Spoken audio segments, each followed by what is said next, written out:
अब हमें दिखाया जाता है कि सैतम्मा और जेनास एक कमरे में बैठे टीवी देख रहे हैं और कल के हुए इंसिडेंट के बारे में बात कर रहे होते हैं। तभी जेनास बताता है कि मेटोर का खतरा डंजन लेवल का था, जो कि बहुत भयानक था। और तभी सैतम्मा को याद आता है कि उसकी रैंकिंग का क्या हुआ और वो उससे पूछता है कि क्या उसकी रैंकिंग बढ़ी है। तो वो उसे बताता है कि हाँ गुरुजी, आप लेवल सी के 245वें नंबर पर थे, अभी आप 5वें नंबर पर आ गए हैं। लेकिन आपको आपके हिसाब से रैंकिंग बहुत तेजी से बढ़नी चाहिए थी। आपको यस क्लास में डाल लेना चाहिए था या ए क्लास में डाल लेना चाहिए था, लेकिन उन्होंने नहीं किया। लेकिन आगे जेनास कहता है कि मुझे पता है कि आपको इन सारी चीजों से कोई फर्क नहीं पड़ता। लेकिन सैतम्मा कहता है बिल्कुल भाई फर्क पड़ता है। कहे नहीं पड़ेगा, अब मुझे भी एक बड़ा हीरो बनना है। और जिसे तुरंत जेनास अपनी डायरी में नोट करने लगता है। यह देख करके सैतम्मा परेशान हो जाता है और उससे बाहर घूमने की बात करता है और वो वहां से निकल जाता है। अभी वह घूम रहा होता है शहर में और वो देखता है कि मेटोर ने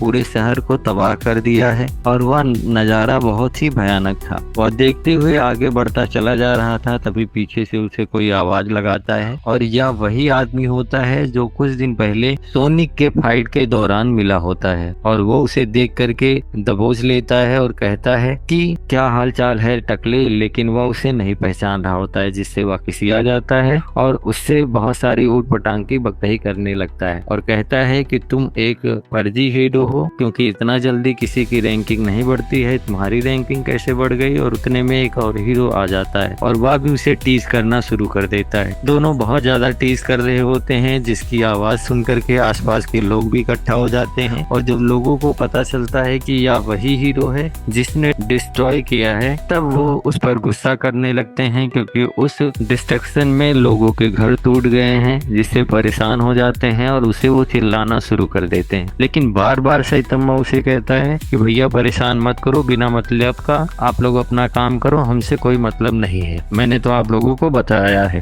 लेकिन तभी हमें दिखाया जाता है कि उस डिस्ट्रक्शन में जो यस क्लास 6 रैंक हंटर था, वो एक छत पर खड़ा है और वह यह सब देख रहा है। लेकिन उसे पता है कि सैतम्मा इसे संभाल सकता है, इसीलिए वह बीच में नहीं पड़ता है। और तभी अचानक से वो दोनों हीरो इस स्थिति का फायदा उठाते हुए वो उनके पास आ जाता है और उसे मारने के लिए आगे बढ़ता है। लेकिन सैतम्मा सबको हरा देता है, किसी का हाथ तोड़ देता है, किसी को उठा के फेंक देता है। और उसके बाद में वह गुस्सा हो जाता है और चिल्लाने लगता है कि मुझे नहीं फर्क पड़ता है कि तुम लोग क्या सोचते हो मेरे बारे में। मैं हीरो बना हूँ तो तुम लोगों की अप्रूवल लेके नहीं बना हूँ, अपने मर्जी से बना हूँ और मुझे जो अच्छा लगेगा मैं वो काम करूंगा। और तुम लोग जाओ अपना काम करो, फर्जी में मेरा दिमाग मत चाटो। अब शहर में खतरे और भी बढ़ रहे थे। बहुत सारे एलियंस और दूसरी प्रजातियां इंसानों पर हमला कर रही थी और यह बहुत ही भयावह था। उसी समय एक समुद्र से निकलने वाला राक्षस लोगों पर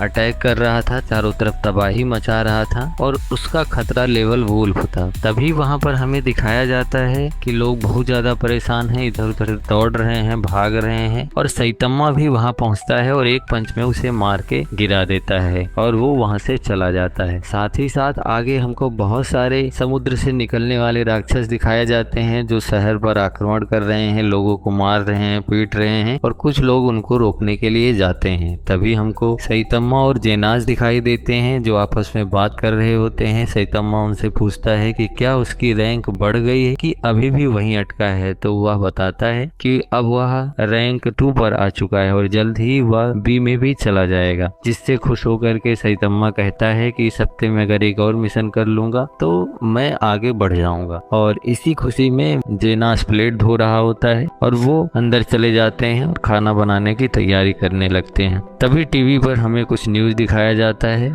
और वह न्यूज बहुत ही भयानक थी। हमें एक नया मॉन्स्टर दिखाई देता है जिसका खतरा लेवल टाइगर था और वह समुद्र से निकल के लोगों को मार रहा है। बहुत सारे हीरो उसे रोकने का प्रयास करते हैं, उससे लड़ाई करते हैं, लेकिन वह इतना ताकतवर था कि वह उनको मार करके आगे बढ़े ही जा रहा था। और हमें तभी एक मजबूत हीरो दिखाया जाता है जो उससे लड़ने के लिए आगे आता है और उसी समय उसकी खबर चारों तरफ टीवी अखबारों में फैल चुकी थी, जिससे सैतम्मा और जेनास भी सुनता है और उनको लगता है कि उन्हें वहां जाना चाहिए। अब वो घर से निकल जाते हैं और हमें भागते हुए दिखाई देते हैं। तभी वह जल का राक्षस वहां हमको दिखाई देता है, जो बहुत ही लंबा चौड़ा है और वह तबाही मचा रहा है। उसे एक क्लास हीरो रोकने का प्रयास कर रहा है, उससे लड़ाई करता है, बहुत ज्यादा जद्दोजहद करता है। वो बार बार गिरता है, बार बार उठ करके वापस आता है, लेकिन उससे लड़ रहा है और उसका जज्बा काबिले तारीफ था। लेकिन जंग केवल जज्बे से नहीं जीती जाती, ताकत से भी जीती जाती है और वह ताकत में उससे बहुत ज्यादा कमजोर था, जिसके कारण वह हार का सामना कर रहा था बार बार। और तभी हमको सोनिक दिखाई देता है। सोनिक किसी को मार देता है, जिसके कारण पुलिस उसे पकड़ लेती है और उसे जेल में ले जाकर के डाल देती है। अब जेल में जाने के बाद वहाँ पर बहुत सारे अपराधी थे और वो बहुत ही हट्टे कट्टे ताकत मुस्टंडे थे। तभी सोनिक को समझ में आता है कि अगर उसको वहाँ रहना है तो